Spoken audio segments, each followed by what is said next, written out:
नमस्ते सभी को। आज हम एक बहुत बहुत महत्वपूर्ण विषय पे बात करने वाले हैं, जो कि जीडीए जनरल ड्यूटी असिस्टेंट के इमरजेंसी रिस्पांस की बेसिक जानकारी क्या होती है, बेसिक जानकारी क्या हो सकता है इमरजेंसी सिचुएशन में, उसके बारे में आज हम बात करेंगे। चाहे हॉस्पिटल हो या क्लिनिक हो या होम केयर में भी कई जगह जीडीए को यूज किया जाता है। कभी भी इमरजेंसी सिचुएशन आ सकती है और सारे पेशेंट के पास में होता, सबसे ज्यादा पेशेंट के पास में कौन होता, तो जीडीए होता है।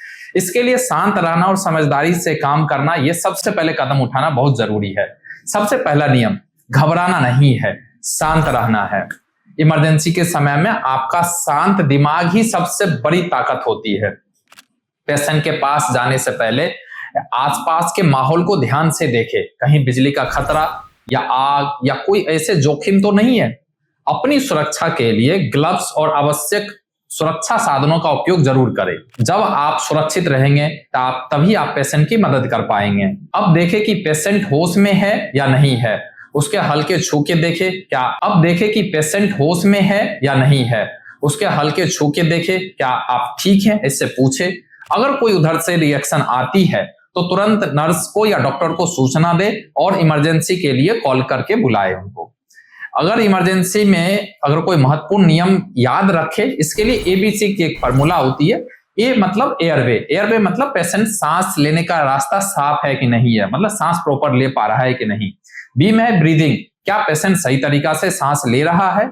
और सी है सर्कुलेशन, मीन्स नाड़ी जो पल्स होते हैं उसको जांच करें और देखें कि तेज ब्लीडिंग तो नहीं हो रही है। अगर पेशेंट सांस ले रहा है और नाड़ी या पल्स जो है महसूस नहीं हो रहा, सांस नहीं ले रहा और पल्स भी महसूस नहीं हो रहा, तो आपको सीपीआर की परीक्षण अगर है, आपकी ट्रेनिंग है, तो तुरंत छाती दबा के जो चेस्ट कंप्रेशन शुरू करे और मेडिकल टीम को जानकारी जरूर दे। कुछ सामान्य इमरजेंसी स्थितियां समझना जरूरी है। अगर पेशेंट बेहोश हो जाए तो सीधा लिटा के उसके पैर को थोड़ी ऊपर उठाए। अगर दौरा आए या पेशेंट की जोर से पकड़े नहीं, केवल उसके सिर सुरक्षित रखे। अगर अधिक ब्लीडिंग हो रही है तो साफ कपड़े या पट्टी से दबाव डाले उसके ऊपर में। जलने की स्थिति में प्रभावित स्थान पे बहते हुए पानी में ठंडा करे, बर्फ का प्रयोग ना करे। अगर कोई व्यक्ति को गले में फंसने चॉकिंग की परेशान है तो उसके परीक्षण या सही तकनीक से सहायता करे। तो सही समय, लक्षण और किए गए कार्यों को पूरी जानकारी दे। सही जानकारी का रिकॉर्ड रखना भी एक प्रोफेशनल जीडीए की पहचान है। याद रखें, जीडीए केवल सहायक नहीं होता बल्कि इमरजेंसी में पहला मददगार होता है। अगर समझदारी और समय पर किया गया कार्य किसी को जान बचा सकता है।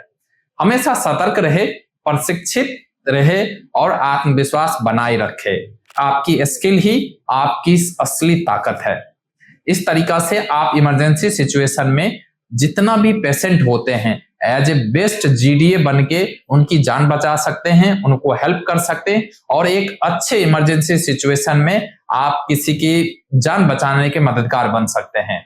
ऐसे जानकारी के लिए आप निश्चित रूप से मेट्रोलाइट के लिए ट्रेनिंग सेंटर भी आप ज्वाइन कर सकते हैं और उसके लिए मेट्रोलाइट को आप ज्वाइन करने के बाद आपको जॉब भी 100% मिल जाएगी। Thank you so much.